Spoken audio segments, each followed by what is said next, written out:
se a gente pudesse inventar futuros improváveis?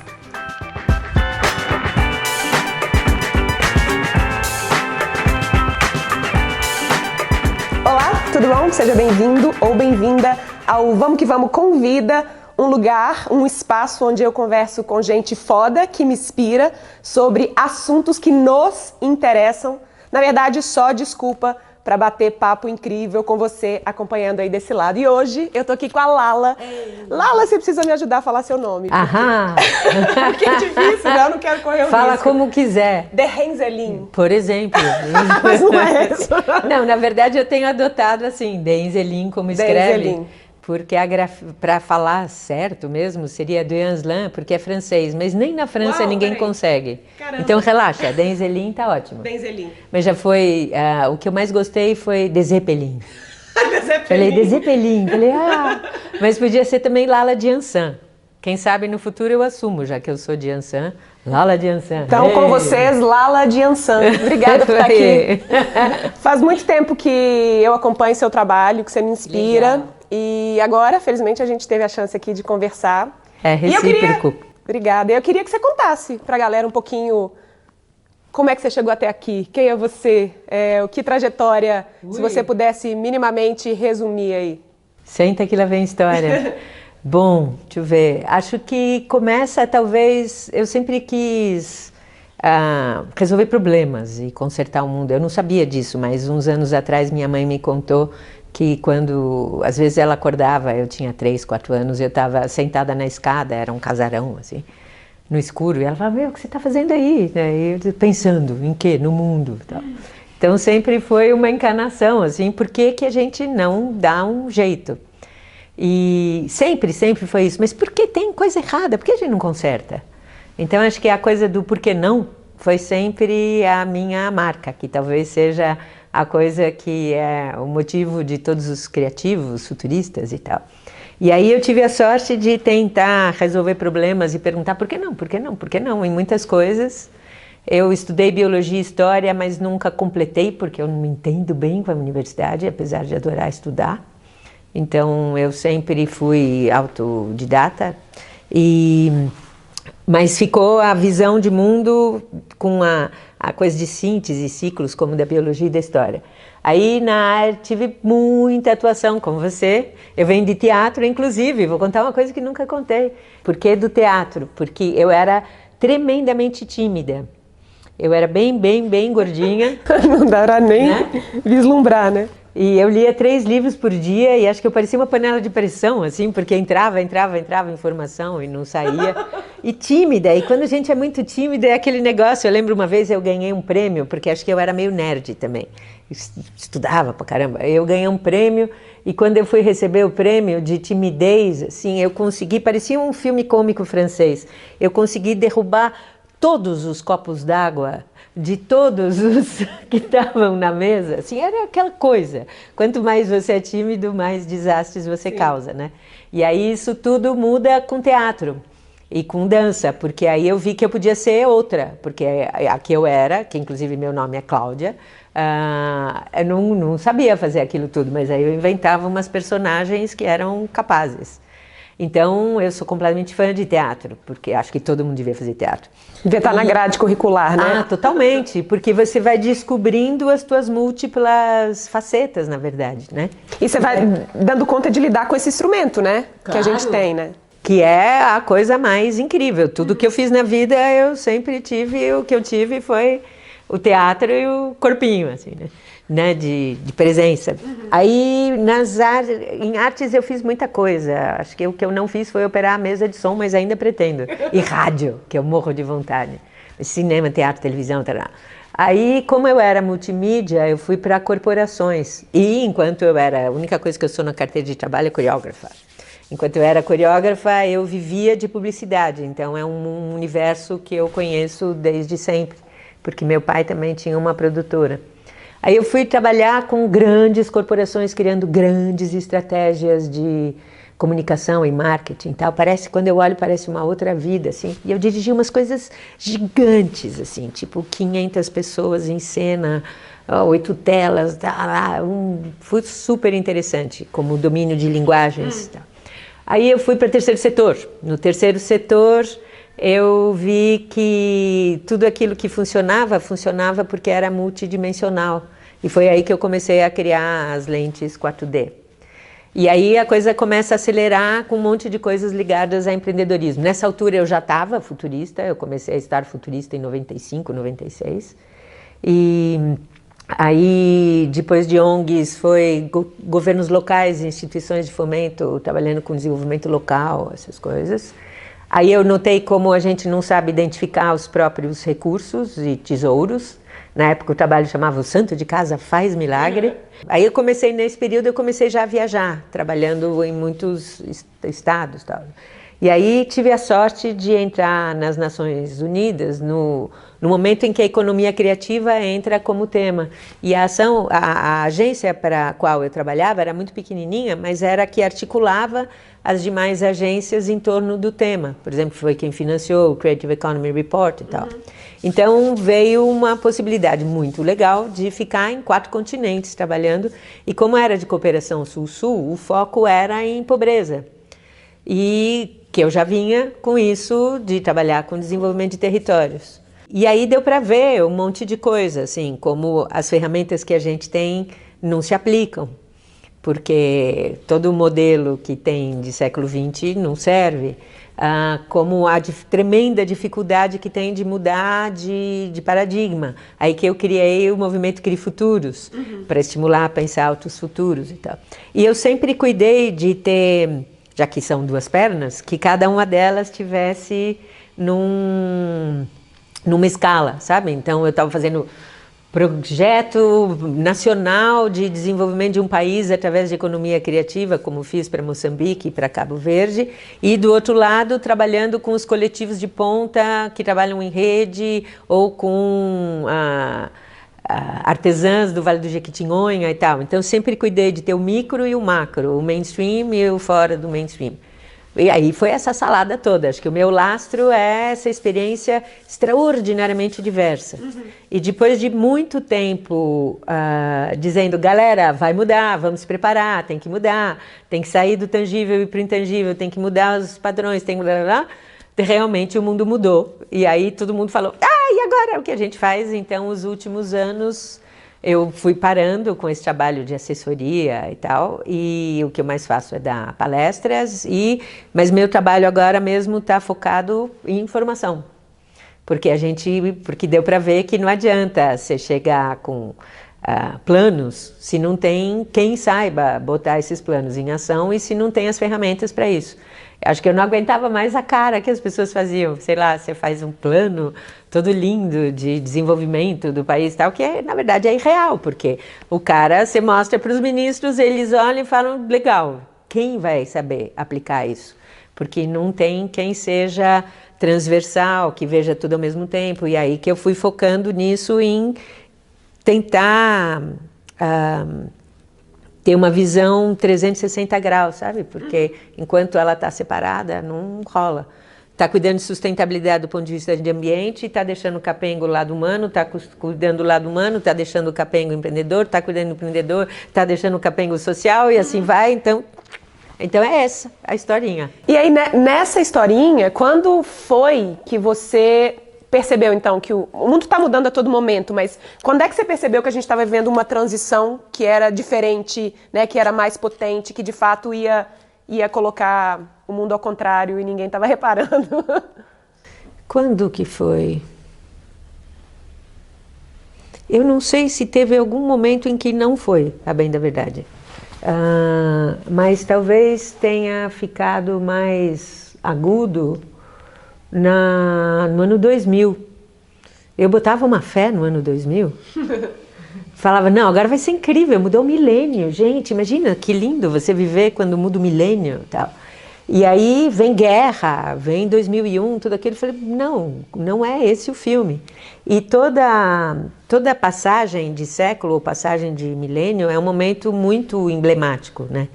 Então eu falei, tem que dar um gás, tem que dar um gás, tem que dar um gás. E aí tem um momento também pessoal, que em 2007, no dia 1º de janeiro de 2007, precisamente, minha filha morando no Japão, E eu acordei e pensei, bom, eu posso fazer tudo o que eu quiser.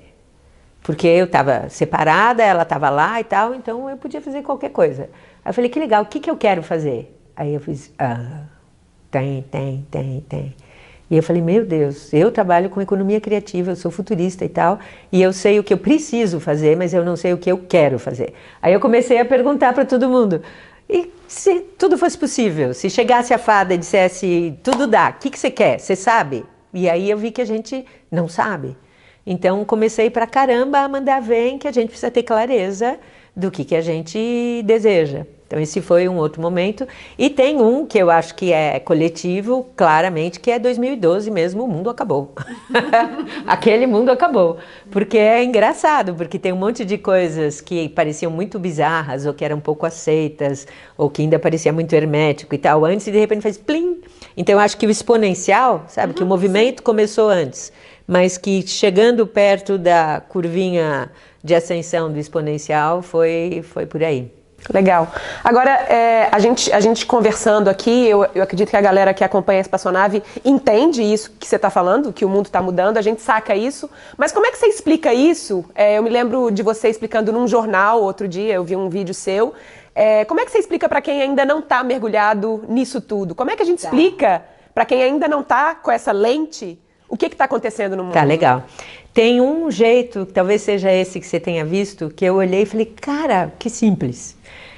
Se a gente pensar, eu sou sintetista, esqueci de falar isso, que acho que o que eu sempre quis fazer foi síntese, não ser analista, mas ser sintetista, tentar ver padrões e tal. E quando a gente olha o universo, talvez o padrão mais simples de compreender as coisas é notar que tudo aquilo que existe é um jeito de conectar e fluir. Como é que as coisas se conectam e como é que é o fluxo. Agora, o tipo de conexão e o tipo de fluxo, isso é rede. Porque a rede é como é que conecta e flui. E tem os 3 tipos básicos de rede, né? Do Baran. E se a gente olha a história moderna com as redes, fala, nossa, entendi tudo. Super simples. Primeiro tipo de rede, centralizado, né? Você tem um ponto e tudo passa por esse ponto. Rei, monarquia, o papa, ou coisa assim. E na época da monarquia, até o correio, as estradas, tudo saía dali.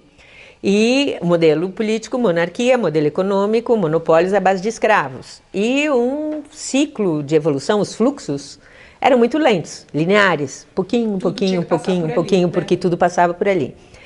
Quando vem imprensa, descobrimentos, etc., começa a mudar a configuração, começa a descentralizar.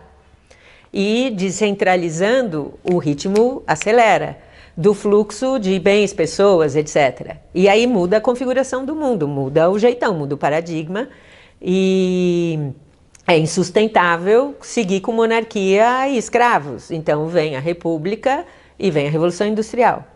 Aí agora nós estamos com o terceiro tipo de rede, que é um tipo de rede que nunca existiu, que é a distribuída, todo mundo conectado com todo mundo em tempo real, que acontece o quê? Que é esse que é o grande lance, que eu acho que nós estamos na mesma. Quando está tudo em rede, a dinâmica do fluxo de pessoas, informações, etc., passa a ser exponencial. Não é mais linear por soma, é exponencial, vai dobrando, dobrando, dobrando, dobrando. Então, isso é um ritmo extraordinariamente mais acelerado e muda tudo.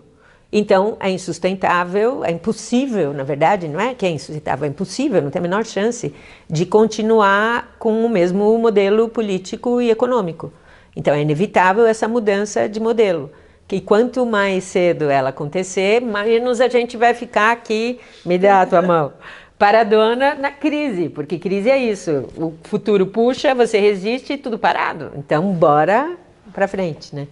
E aí eu tenho a impressão que é isso, quando eu tenho que explicar, eu explico assim, dizendo, o que está acontecendo é isso, mudou o tipo de configuração do mundo, de jeito de fluir informação, de jeito de fluir gente, de jeito de fluir bens, etc. Então não dá mais para ficar do mesmo jeito. E nisso o mundo ficou muito grande.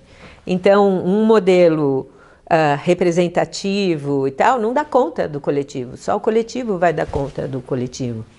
Então, e aí é lindo, né? É muito bacana a gente viver esse momento. Agora, eu tenho pensado também muito o outro lado do exponencial, porque tudo tem dois lados, um bacana e um não bacana. Então, bacana é que se a gente pegar a manha do exponencial e trabalhar com as coisas que podem exponenciar, como economia criativa, colaboração, etc., que legal. Ao mesmo tempo, o corpo, a gente e as horas do dia não são exponenciais. E a gente está completamente assim, porque não dá mais conta de tudo que entra de informação, de tudo que entra de mensagem, que é impossível de responder e tal.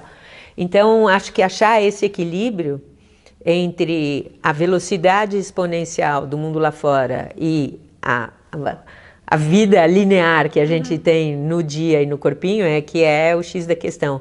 E eu tenho a impressão que a chave para juntar isso aqui é o fazer junto, porque o junto é a única coisa que vai permitir que o quanto a gente tem de vida, de tempo e de energia possa se exponenciar, para dar conta do recado e ao mesmo tempo ter uma vida agradável e possível, porque senão fica uma loucura. Você está sentindo isso também? Sim, sim, é total. É o que a gente vem conversando, assim, como é que a gente dá conta de viver nesse mundo e como é que a gente, com limitação de tempo, de HD, né? Não cabe mais informação. Então eu acho que é uma das crises maiores aí de quem vive nesse universo, né? Como é que eu dou conta de tudo isso que eu absorvo, ainda mantendo minha sanidade mental, minha saúde, o cuidado comigo, o meu tempo, a calma, né? Não só a... Me dá um conselho nesse sentido. Eu ainda estou descobrindo, não cheguei lá ainda não. Mas enfim, eu acho que é a sabedoria oriental de novo aí, é esvaziar, é exercício físico, é alimentação. Acho que não tem nada muito novo para a gente inventar nesse lugar, não. Eu acho que a gente voltar lá atrás com o que era importante, sabe? E aí aí você descobriu, né? Você viu que as coisas estavam acontecendo e aí você foi criando uma metodologia, um processo para explicar e para ajudar as pessoas a se adaptarem a isso, que eu acredito que seja a fluxonomia 4D. Isso. E, né, as ferramentas que você juntou nesse processo. O que é a fluxonomia 4D? Toda vez que a gente trabalha com uma coisa nova, um dos grandes problemas é como se comunica. Eu lembro que me encantou muitos anos atrás ver um depoimento do Da Vinci, dizendo que a aflição dele era que ele não encontrava palavras para descrever o que é que ele estava descobrindo. Então acaba que a gente tem que inventar palavras.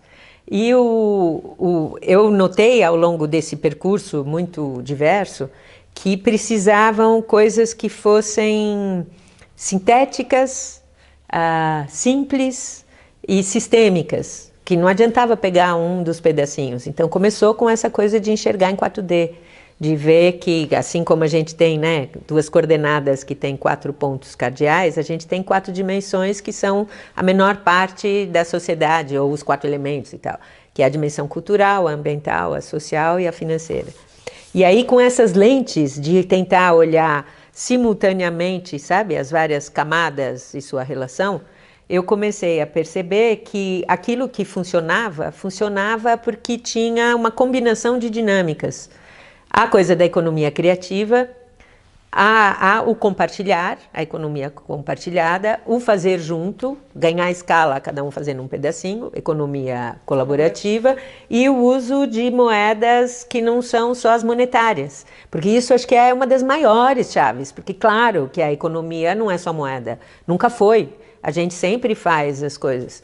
E que antes mesmo de trabalhar com isso tudo, você precisa ter uma visão de futuro, de onde você quer ir, que isso é uma coisa que, desde a autoajuda até estudos de neurociência, tudo mostra que você precisa disso, né?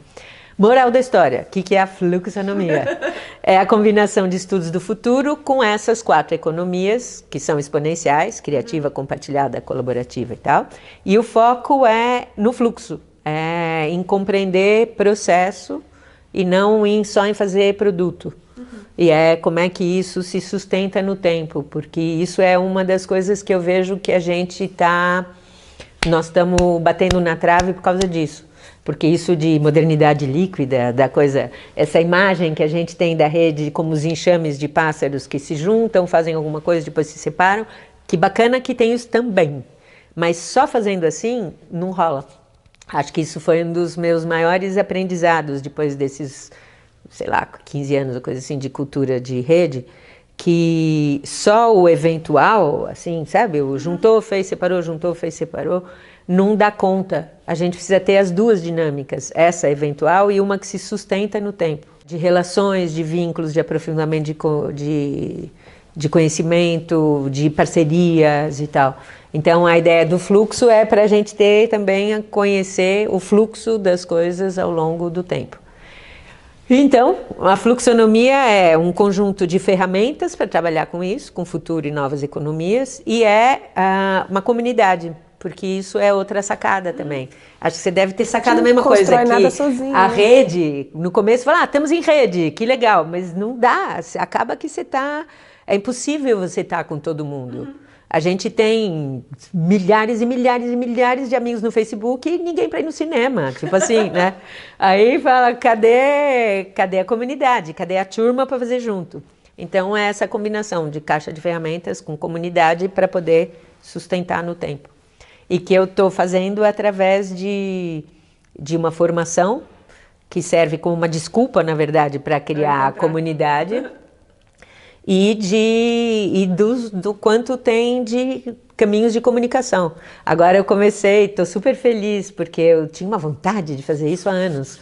E aí sempre achava que precisava fazer com uma super qualidade e tal. Agora eu liguei o foda-se e falei, liguei a câmera do celular, falei, Gambiarra Filmes, mandando ver para fazer uma sériezinha falando da transição. Você viu? Ah, que legal. Eu gostei muito. Daqui a pouco eu vou começar as histórias da Iris, porque a Iris é a que vive em 2050. Iris in Spiral. É quem eu queria ser no futuro, porque ela é super mais legal, a Iris. E aí que ela conta como foi a transição e tal, e tarana, que é o meu livro próximo. Aí eu falei, enquanto eu não lanço o livro, eu vou fazer ele que nem novelinha, contando cada pedaço. Legal. Mais uma produção tosca da Gambiarra Filmes. Tosco é bom, tosco é parte desse experimentar, né? Que a gente vi lá, eu adorei aqui ter os cartazes. Que é o medo morre de medo da ação, isso aí tem que fazer, que aparenta enquanto tenta, porque isso a gente faz de conta e aí vai rolando. Sim, e o antes feito que perfeito, né? Você está fazendo, em algum momento a Gambiarra Filmes vai ganhar o Oscar. Aliás, eu acho que essa coisa da gambiarra é papo sério. É muito sério, eu acho que é uma das grandes artes e técnicas que o Brasil e a América Latina têm a oferecer para o mundo. Você sente também? Não, e olhar para isso é criatividade pura, é improvisação pura, é presença, é identificação de recurso, né? Peraí, o que eu tenho aqui? Deixa eu usar o que eu tenho. Eu acho genial. E acho que é isso, a gente precisa olhar com isso com um olho positivo, né, para isso tudo, assim. Porque quando esses muitos anos aí trabalhando pelo mundo foram muito legais, sobretudo para perceber o valor que a gente tem, né? Tanto que eu fiz essa tatuagem aí de bandeira do Brasil, logo que eu saquei isso. E eu acho que a gente tem um papel no mundo mesmo, que é esse da gambiarra e da alegria. Porque o mundo não vai mudar com um monte de grana, uma equipe técnica incrível e um super planejamento. Vai ser construído em pleno voo. Então, todo mundo precisa ter a manha da gambiarra, do vai aí, do vai que dá, do por que não e tal. E eu realmente acho que a gente tem que trabalhar muito isso no mundo. Foi legal agora com as Olimpíadas, né? Com a abertura linda, gambiarra também. Agora, por que você é artista, né? Você vive nesse universo artístico ou criativo, enfim, se a gente for expandir um pouco mais cultural. Por que você acha que nós, artistas, temos tanta dificuldade de lidar com o recurso ou nos conectar com a abundância, assim, com a questão financeira? Quer dizer, primeiro, se você concorda que existe uma dificuldade nesse universo, e por que você acha que é assim? Olha, tem várias coisas aí envolvidas, eu acho. Primeiro, eu saí um pouco do universo das artes porque me afligia o quanto o artista não tem consciência da potência da sua ferramenta. que é a mais potente de todos, porque tudo é fruto da cultura. As coisas realmente começam na ideia, e agora a ciência está chegando nisso também, né? Com física quântica, campos de ressonância mórfica, o que for, que primeiro começa numa matriz de informação. Você tem o código-fonte do universo, é uma matriz de informação, e que aquilo que trabalha com essa matriz de informação é a cultura, a arte e tal. E aí ficam os artistas naquele delírio com o próprio umbigo, sem ter noção do tamanho do que estão fazendo. Então isso era uma coisa que eu achava muito difícil. E aí eu tenho a impressão ainda que tem uma cultura, um campo mórfico, assim, de bem romântico, sabe? De que o artista realmente criativo, bem-sucedido, ele tem que sofrer e ele tem que estar fudido. Então acho que mistura uma coisa meio de missionário, sabe, com o artista, que quando mistura esses dois, aí ferrou. E talvez uma coisa muito, muito profunda de não merecimento. E esse não merecimento... Tem uma coisa na autoestima ali que eu não sei o que é. Tem. Que se traduz pelo contrário, fica uma coisa de ego assim... que na verdade está ancorada numa coisa de baixa autoestima, e talvez essa baixa autoestima venha do mundo mesmo, porque por que a gente não sabe medir o valor da cultura até hoje? Por que a gente não sabe avaliar intangíveis até hoje? Porque, claramente, todos esses valores são os maiores de todos. É o maior patrimônio, mais capaz de promover transformação, é realmente a coisa que importa. Então não interessa para o sistema que se conheça de fato a potência e o valor do cultural. E se a gente avaliar isso a partir de ferramentas desse sistema, nunca vai ser suficiente. É por isso que a gente foi atrás. Aliás, obrigada pela pergunta, porque isso foi a coisa que eu mais notei ao trabalhar com governos, com Nações Unidas, etc., que batia na trave quando você, na hora de mostrar número, você só consegue mostrar número de consumo, o PIB, e em quantidade de moeda. Então, tudo que de fato importa e que se transforma numa pessoa, numa cidade, numa comunidade, etc., não está visível. Todo o fato de pegar a cultura e, em vez de deixar claro que ela é a matriz da sociedade, ela é o código-fonte, você pega e transforma ela em entretenimento, na menor parte dela, entretenimento, alta cultura e tal, e você mascara o que ela é realmente, é isso que tira potência. Então eu acho que a gente no fundo sente isso de dizer, mas espera aí, o que eu faço não é isso, não é entretenimento, eu estou trabalhando na matriz. E como isso não está reconhecido nem fora nem dentro, vem essa confusão. Mas resulta que tem exatamente isso que você falou. Eu noto muito com os 4Ds que quando você tem grupos que têm um perfil mais do intangível, do cultural e do social, eles têm, em geral, dificuldade de lidar com os eixos do tangível, o ambiental e o ambiental no sentido de infraestrutura, né, não só de natureza, e o financeiro. E a mesma coisa ao contrário.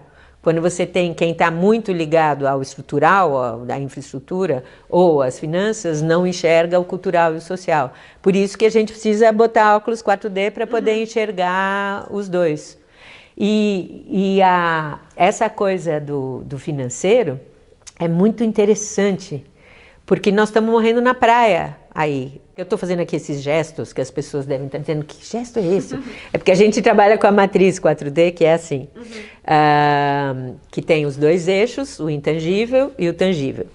Então a gente coloca aqui embaixo, a gente percebe que a raiz é o cultural, depois vem o ambiental, você tem o software precisa de um hardware, que é o ambiental, software e hardware junto geram ação, que é o social, e é isso aqui tudo junto, software, hardware, ação, geram resultado, que é o financeiro. Então esse fluxo, nesta ordem, é uma coisa que eu observei, não é uma coisa que inventei, eu vi que era isso que rolava. E cada vez que você muda de uma dimensão para outra, você exponencializa valor. E aí o que acontece? Quando você não tem o resultado na dimensão financeira, e esse resultado é sobretudo de sistematização de valor, Não quer dizer que foi em grana, mas quer dizer que você precisa saber o que resultou e precisa contar o que foi que aconteceu, porque aí você entra na segunda volta. Você volta e a gente, em geral, para aqui. E esse parar aqui, acho que tem muito a ver com isso de achar que é feio, sabe? O lance da grana. Eu morro de vergonha. Eu estou tendo o maior trampo para lidar com dinheiro também. Eu super sofro disso aí. Eu também. É um processo de educação interna mesmo, né? Que a gente tem que passar. E eu acho que é uma coisa coletiva. E é muito engraçado, porque se alguém me dissesse 15 anos atrás ou 20 anos atrás que eu ia trabalhar com coisas ligadas à economia, eu falava, imagina, você está louco, completamente louco. Mas o que eu percebi é que a dimensão financeira, ela é linda, porque ela é a dimensão do resultado. Cada uma dessas dimensões está associada também a um dos elementos e a um dos corpos. Então, a dimensão financeira, curiosamente, está ligada ao corpo espiritual, porque é o do resultado. Só que ela foi hackeada para a sua parte mais que é a coisa da grana e do financismo. Então, se a gente pensa que é a dimensão do que resulta, do impacto que você gera, é a dimensão da colheita, né? Do valor que você está criando para o mundo, né? Claro. Porque a cultural, uma outra imagem, a dimensão cultural é a semente, porque é dali que tudo sai. A semente precisa de um terreno, é a dimensão ambiental. Semente e terreno, cultivo, que é a dimensão social, o fazer junto. E a dimensão financeira da colheita. Então, pô, que legal, a gente faz tudo para ter colheita. E essa colheita, eu sinto que a gente tem um problema em relação a ela em geral, porque as metodologias também, a gente consegue ter experiências muito legais, mas a gente não consegue ter a colheita dessas experiências para que outros possam aproveitar com a gente. Eu conversei com o John Croft, com o Dominique, com um monte de gente, falei, como é que é a colheita? Como é que vocês sistematizam e organizam o resultado, o impacto, o que rolou? E tudo bate na trave aí. Então, a gente está se dedicando muito a isso. Uma das coisas que eu estou querendo com essa formação em fluxonomia, eu quero ter turma para a gente poder avançar no mecanismo de atribuição de valor 4D mais sofisticado. O meu sonho de futuro é ter aplicativo de atribuição 4D. Imagina que legal, futuro desejável, a gente com um aplicativo de atribuir valor 4D, decidindo o orçamento público, que aí você tem um projeto ou outro, você vê qual é o impacto que vai ter cultural, ambiental, social e financeiro daquele projeto. Uma outra coisa que eu queria, que eu acho que te escutar talvez ajude uma galera aí, é que as pessoas elas sentem sem reverberação, porque elas estão trabalhando nesse novo mundo, porque elas fazem coisas que são inovadoras, porque elas apresentam seus trabalhos de forma diferente, que esse mundo mais tradicional ainda não reconhece. Elas ficam nesse limbo achando que o que elas estão fazendo não tem resultado, porque talvez o que elas estão fazendo seja uma coisa de futuro, né? Exatamente. Vai ser difícil ter resultado aqui tão presente nesse momento, assim. Como é que alguém que está trabalhando nesse novo mundo, o que você pode falar para essas pessoas, talvez para acalmar um pouco esse coração? Bom, primeiro, para acalmar o coração, te conto o que me serviu, porque não sei como é para você, mas eu tenho uns momentos de muita agonia mesmo, assim, acho que todo mundo que enxerga possibilidades, isso tudo tem dois lados. Então, você tem o bônus de enxergar possibilidades e o ônus de falar, eu não consegui fazer isso, não consegui fazer aquilo, não consegui, não sei o que. E muitas vezes todo mundo dizia, uau, que bacana, você está fazendo isso, isso, isso e aquilo. E por dentro eu ouvia e dizia, mas você não sabe tudo que eu podia ter feito e que eu não consegui. E a quantidade imensa de besteira que eu faço e tal. E é mesmo, né? É muito. E aí eu notava também que quando eu chegava e mostrava que dá para fazer, e eu chegava toda feliz para governos, para empresas, para pessoas, dizia, que legal, tem como, olha, dá para fazer porque tem isso. E as pessoas, em vez de ficarem felizes, elas... E eu falava, como assim? Aí eu entendi em mim e entendi no outro. A palavra pânico vem de pan. E pan é o todo, pan-americano, né? O que junta. Então, quando você vê todas as possibilidades, faz... Por quê? Por um lado, sim, tudo é possível. Por outro lado, o teu corpinho e a tua alma dizem, ok, tudo é possível, mas eu sou um corpinho 24 horas. Então, dá aquela coisa, o que eu faço? Não vou dar conta. E aí, acho que a gente tem uma máxima na fluxonomia, que é o tudo bem. Então, tudo que a gente pensar tem que ter tudo bem. Então, dava para a gente fazer, sei lá, eu estava pensando aqui, quando eu vinha para cá, no táxi, futuros, porque eu trabalho muito com essa ideia dos futuros possíveis mesmo que improváveis, né? E um futuro possível mesmo que improvável seria, por exemplo, apareceu no Cri Futuros, acho lindo isso, são as forças amadas. As forças amadas, você simplesmente tira um R. E aí mantém a estrutura como está, o hardware. Só muda o software. Em vez dos garotos fortões ali de 18 anos estarem no quartel para brincar de guerra, de defesa, coisa assim, eles vão cuidar de verdade, forças amadas. Eles estão lá e eles vão gastar o seu 1 ano, a estrutura, a comida, para cuidar do que precisar. Isso é um futuro possível, mesmo que não tão provável.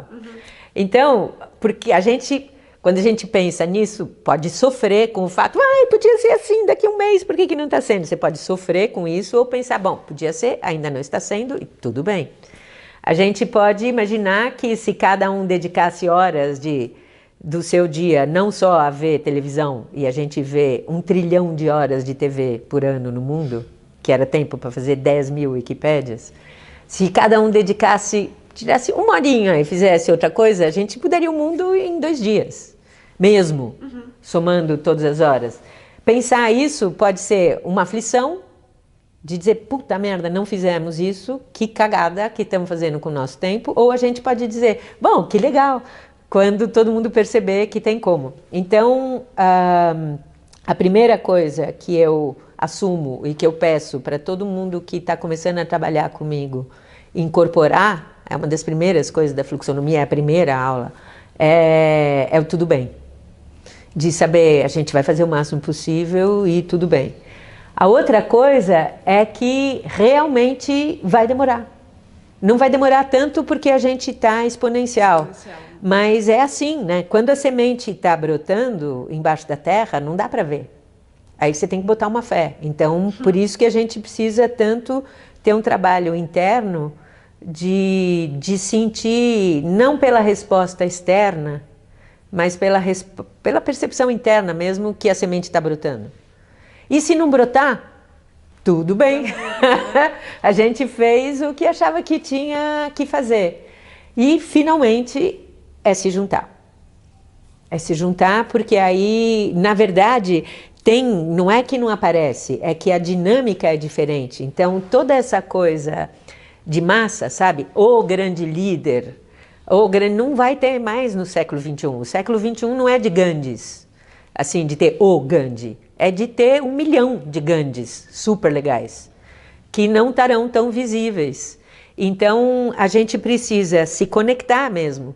E a gente precisaria, eu acho que isso realmente era uma coisa que até era bacana se a gente convidasse as pessoas a se comprometer com isso, a gente precisa contar o que está acontecendo, porque a mídia não conta, a universidade tem um ritmo um pouco mais lento, que não dá conta de absorver e comunicar o que está acontecendo.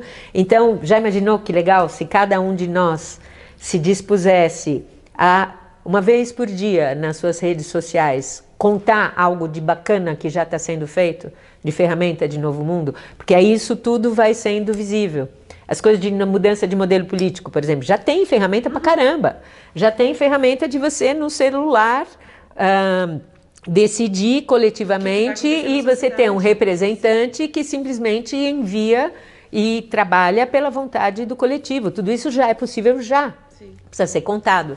Então, acho que tem internamente essa coisa do tudo bem e de saber que realmente a gente não vai ver, mas está rolando, e externamente de se juntar para não se sentir sozinho, porque agora já somos muitos. Eu tenho até uma musiquinha que diz, O futuro, no duro eu te juro, pode ser bem diferente. No duro eu te juro, depende só da gente desejar o suficiente. Sente só sente. Sente só, é só ficar bem juntos, não se sinta só. Um mais um já somos muitos. Aí tem mais um pedaço que eu não lembro. Eu fiz algumas musiquinhas. Linda. Mas é isso, de não ficar sozinho, fazer junto. Eu tenho últimas 2 perguntas para te fazer, mas antes queria saber se Carol Nalon, que está assistindo a gente aqui, que depois vai bater um papo comigo também, tem alguma pergunta. Acho que deve ter ficado doida para fazer um monte, né? Sim, várias, mas eu acho muito legal essa história da gente compartilhar, né, o que está acontecendo de legal. Isso é uma coisa que eu sempre faço, eu acho muito importante. Mas eu queria saber de você, assim, se você tem algum lugar que você já faz meio que uma curadoria dessas coisas, ou algumas dessas ferramentas que você já sabe de política, de economia, enfim, que tá aí na sua cabeça agora para compartilhar pro pessoal, tipo, para quem quiser seguir já isso, sabe? Entendi. Bom, de fontes, tem a P2P Foundation, é incrível. O Michel Bauwens, acho que é um dos caras mais geniais que eu já conheci, e que eles têm todo um trabalho muito grande de fazer a transição para os commons, né, para o bem comum. Então, entrando lá, tem uma compilação extraordinária de novas formas de atribuir valor, novas moedas, novas formas de gestão pública e tal. E eles têm alguns experimentos práticos. Então, por exemplo, o Equador, porque os países menores, eles são provavelmente os primeiros a estar prontos para ter um novo modelo. Não sei ainda onde vai ser, Uruguai, Equador, aonde que a Islândia, né, já foi com... E no Equador eles fizeram uma experiência muito legal a pedido do governo, que chamava Flock Society. Free, Libre, Open Knowledge, Flock. Tem a Shareable, que é super legal, que é uma revista, a gente devia até tentar fazer um braço brasileiro, latino-americano, porque é uma revista, como diz o nome, sobre share. Então, de experiências muito bacanas, e eles têm uma rede de sharing cities. E tem todo um movimento de prefeitos mundo afora, que também foi puxado por Portland, de prefeitos e que estão fazendo um trabalho todo baseado em colaboração. E aqui existe o Update, por exemplo, que foi um dos que fez, foi o Caio Tendolini, que é um cara bem legal de cultura de rede, que é só de novas ferramentas de gestão de democracia digital direta. Tem tem o Nossas Cidades, que é incrível. Eu faço parte de um grupo que chama Vem Pra Roda, que é de discussão de que a política não partidária, de tentar falar outros modelos, onde tem um monte de gente fenomenal fazendo coisas assim. Massa, demais. As minhas últimas perguntas são, quando você imagina o mundo daqui 10, 15 anos, você consegue fechar o olho? Eu imagino que você não precisa nem fechar o olho, mas você consegue descrever quais vão ser as relações, como é que o mundo vai estar funcionando, como é que a gente vai estar vendendo, como é que a gente vai estar criando, como é que a gente vai estar comunicando. E a outra pergunta é, o seu futuro improvável, o que você quer construir, qual ele é, né? Qual é ele e quando você acha que a gente vai poder vivê-lo? Bom, então vamos por partes. Em relação a contar o futuro, eu te confesso que é praticamente o inverso. Eu, em 2050, estou super à vontade, entendo tudo de 2050. Em compensação, eu saio na rua, não, é o contrário, eu saio na rua e olho, porque eu sou meio autista, sabe? Eu sou super reservada e os últimos anos, como eu fiquei fechada, sistematizando essa parada toda da fluxonomia, porque você falar de coisas muito complexas de uma forma muito simples é um trampo, né? Aí, às vezes, eu saio na rua e falo, nossa, ainda tem isso? Como assim? E eu não vejo. Isso, aliás, é um dos conselhos também. Por que eu consigo ser futurista, ser criativa, ser otimista e tal? Eu não consumo mídia de massa há muitos anos. E nada de violência e tal. Então, de vez em quando, eu olho umas coisas e falo, Uau, ainda tem isso, como assim? Né? E então eu super enxergo 2050. O livro anterior, que dá para baixar, chama Desejável Mundo Novo. Entrando no meu site, aparece um pop-up. Você se cadastrando nesse pop-up, recebe o livro, porque ele está esgotado fisicamente, mas ainda tenho ele como PDF. Já é uma narração assim da vida em 2042 em seus vários aspectos, governo, relações e tal. E o próximo, que chama Desejável Mundo Agora, são as crônicas da Iris in Spiral, que é Iris por causa de ponto de vista e do arco-íris, e in Spiral por causa de N de todos nós, né? E de espiral e de inspirar. E a Iris in Spiral é uma fluxonomista que vive em 2050 e que é ativadora de futuros. Então ela viaja no tempo para mostrar para as pessoas que dá e como foi. E aí nesse livro eu conto como foi a transição, como são as relações, etc.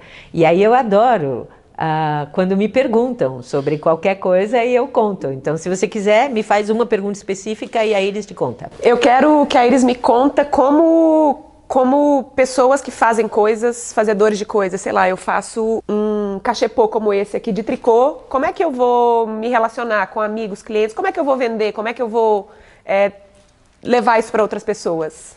Tá, então vamos lá, a Iris tira o óculos. Agora eu sou a Iris in Spiral, eu vivo em 2050. Bom, a primeira coisa de 2050 é que a gente sabe que bom que você está fazendo cachepôs, porque não tem mais emprego, claro, né? Tem trabalho pra caramba. E, sobretudo, trabalhos ligados ao cuidar. A economia não é mais uma economia do consumir, porque isso foi uma construção do século XX, é uma economia que está ligada ao cuidar, porque o cuidar pode ser infinito. A gente trabalha sempre junto. Então, as coisas são extremamente facilitadas porque as cidades têm sempre, elas se organizam em torno dos lugares que promovem fluxo. Então, você imagina, por exemplo, quando a gente joga uma pedra na água, a pedra cai e aí você tem todos os círculos de reverberação. E nas comunidades é assim também. A pedra, aquilo que reverbera e que organiza o entorno, são os lugares onde acontece fluxo. Tem, por exemplo, centro de trocas. Então, tudo aquilo que você tem que pode circular, você traz para lá. Materiais, resíduos, equipamentos e tal, que está conectado com um Fab Lab, que está conectado com oficina de ofícios que são normalmente transmitidos pelos mais velhos e pelas crianças.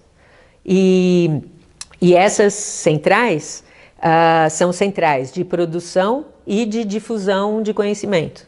Então, eu consigo fazer meu cachepô porque eu vou lá e eu tenho resíduos, eu tenho materiais, etc.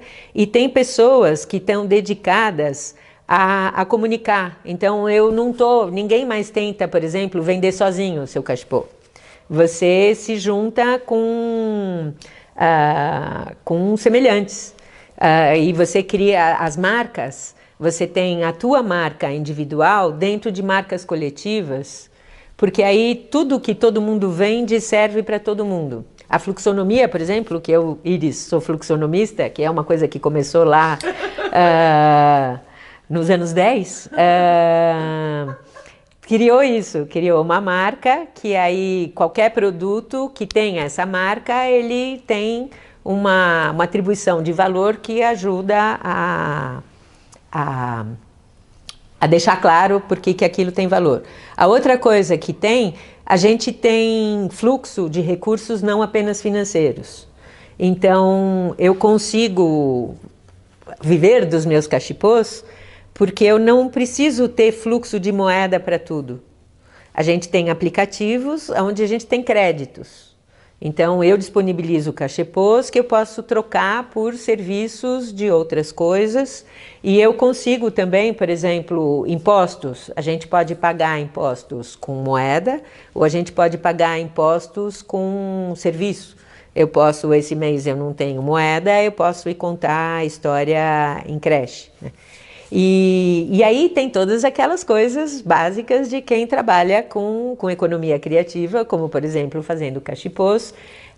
Tem um monte de gente que faz cachipô, eu tenho que contar qual é a história do meu cachipô. O que ele tem de único. Então, cada pessoa está treinada a contar a história daquilo que faz e achar quem tem sintonia, quem vibra e entra em ressonância com a tua história. E todas essas outras coisas da economia criativa, de onde veio o processo, claro que é feito de forma compartilhada, o espaço, os materiais, etc. Então, os custos são muito reduzidos. E o uso é por comunidades. Você acha uma comunidade, você não precisa atingir um mercadão. Você tem um mercado de quem tem afinidade, que esse aí é suficiente. Porque a gente é a sua praia. A gente vive também muito com a ideia do suficiente, sabe? A gente enxerga que tem o abundante, mas também não fica na angústia de falar, então se tem a abundância, então eu tenho que ter um monte de abundância. Não, o que é o suficiente para você? E aí, vai assim. Muito bom. E dinheiro, como a gente conhece hoje, vai existir? Tem muitos dinheiros, né? O dinheiro é super prático, porque o dinheiro permite que as coisas possam ter um fluxo mais fácil. Porque o comecinho de economia solidária, por exemplo, ele era muito limitado, porque se você faz bolo e eu massagem, você precisa querer minha massagem e eu o seu bolo. Mas o dinheiro, ele facilita isso. Então, tem um monte de formas de ter crédito, que são vários dinheiros, mas um dinheiro centralizado não tem. Não tem. A gente cria muitos dinheiros. E graças também ao blockchain, tem um monte de moedas, de criptomoedas que valem em todos os lugares. Então não tem mais toda essa loucura de jogar com valores com o sistema financeiro com valores diferentes de moeda. Tem a única moeda única que tem, que ela não é única, ela tem vários nomes, mas ela tem uma equiparação de valor, são as criptomoedas que valem em qualquer lugar do mundo. Que a gente vai poder continuar viajando. Sim, cada vez mais, porque imagina, todo mundo mora em todos os lugares. As casas têm, por exemplo, toda casa tem um quarto especial para nômades, porque é muito legal receber os nômades, porque eles trazem o fluxo, né? E a moeda, ela é lastreada, a que eu mais gosto é a moeda lastreada em colaboração. Então, todas as conexões que você faz, toda a colaboração, etc., todo o tempo que a tua rede, o teu tempo, o teu conhecimento e tal, que você investe em colaboração, vão se transformando em moeda. E a Lala? Sim, qual o futuro que é da Lala. o seu futuro Então improvável que você quer que aconteça? Bom, meu futuro. Então, no meu futuro também a fluxonomia se espalhou, como hoje se espalhou o design thinking ou coisa assim. É uma ferramenta adotada, por exemplo, para a democracia digital direta, para tomada de decisão. Então, é super comum em tudo atribuir valor 4D. E para tudo, você vai comprar um tênis e aí o cara cobra 300 e você fala, desculpa, mas o seu 4D está dizendo aqui que não está valendo 300 não. E a gente vai conseguir finalmente atribuir valor aos trabalhos ligados ao criativo, colaborativo, compartilhado e tal. E é isso, você vê que é um futuro. Onde que eu baixo o aplicativo? Já tô querendo. Quem quer vir junto? Quem quer vir junto? Volta a turma. Eu espero aí que na turma da fluxonomia apareçam parceiros aí para fazer, desenvolvedores e tal, porque isso realmente é muito necessário e dá super para fazer, muito logo. E pra gente encerrar, quem tá querendo, né, te acompanhar, então você falou do Gambiarra Filmes, como é que as pessoas podem se conectar com você? Tem várias maneiras. Primeira maneira, meu site, que por enquanto ainda tá tosco, mas daqui a pouco ficará melhor, Casa de Ferreiro, Espeto, que tem como se cadastrar, porque se cadastrando começa a receber conteúdos semanais, porque eu estou dedicada a mandar ver, dizendo, aí vai dar certo, vai dar certo. Primeiro conteúdo é o livro, e daí dá para ficar atualizado de tudo, se cadastrando pelo site, que é meu nome, Lala Denzelin.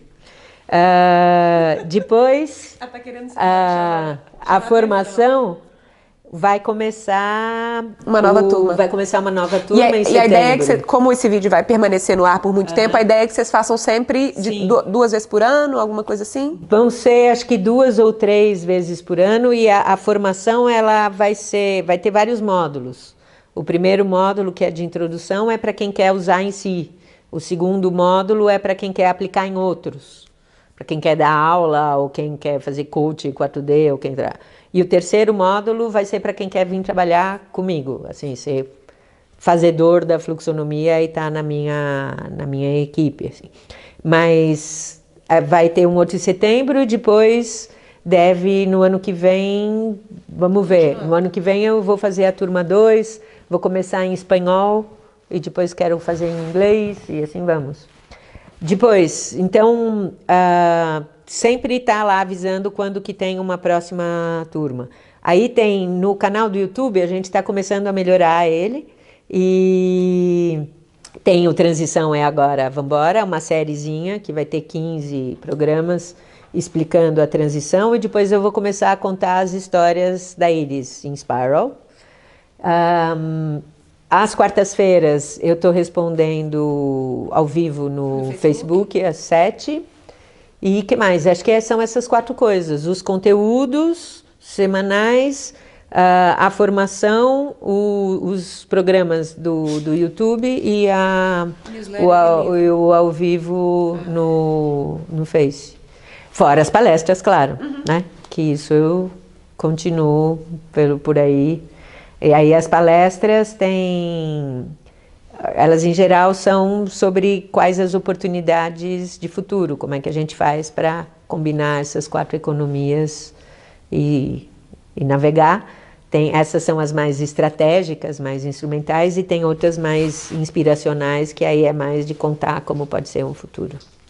Alguma coisa que você queira falar, que a gente não falou? Que legal! Não, eu acho que a gente tem que ficar junto, viu? Também acho. Nossa, tá tão quentinha a sua mão. Que delícia! Obrigada. Porque somos fazedoras de futuro juntas, então acho que a gente tem que se juntar. Também. Porque é um trampo, né? Então dá vamos trabalho, ficar. Né? E às vezes é solitário, e às vezes dá uma aflição de, será que está no caminho certo? E então acho muito bacana estar junto, tomara que a gente fique mais. Também, obrigada, viu? E obrigada a todo mundo que está aí, é fenomenal saber. E conta, por favor, conta o que você acha, conta o que você precisa, conta o que você conhece para a gente poder ter mais grude. Massa. Esse foi o VQV Convida com a Lala e com a Iris. E se você gostou, te peço para compartilhar, vamos falar de novas possibilidades de futuro que estão aí. Eu também tenho uma newsletter onde eu compartilho conhecimento e conteúdo a respeito de economia criativa e empreendedorismo e de fazer coisas e mudar o mundo fazendo. E também te sugiro para assinar o canal, porque agora a gente vai ter VQV Convida 2 vezes por mês com gente assim, que vai te deixar de cabeça borbulhando, louca para o louco para colocar em ação. É isso, um beijo, câmbio, desligo.